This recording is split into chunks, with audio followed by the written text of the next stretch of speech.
Setting up your first queue, you'll want to drop down into settings, go into locations, and you want to add a new location. You can put an address and a phone number here. It's not required. Okay.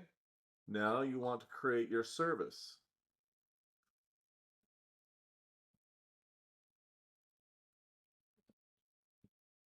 Put a description.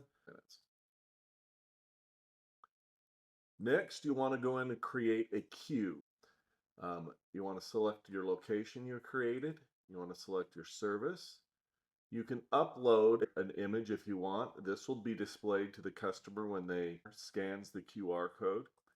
Here you can put in any type of message you want the customer to read. Estimated service time.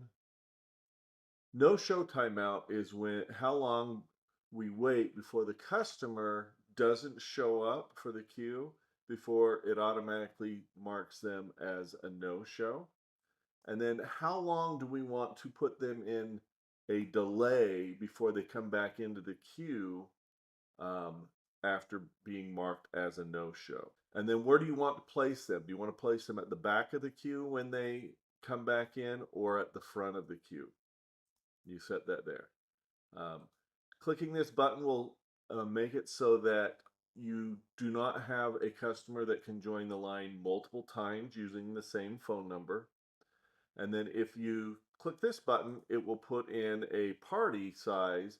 So if you were, say you were setting this up as a restaurant, you could say, I want a max party size of, 6 or something like that. You do have the option here to add questions that you want the customer to answer. You have the option to set up text fields, number fields, or even a drop down where they can select one of several options that you choose. In this case, I'm not going to worry about that.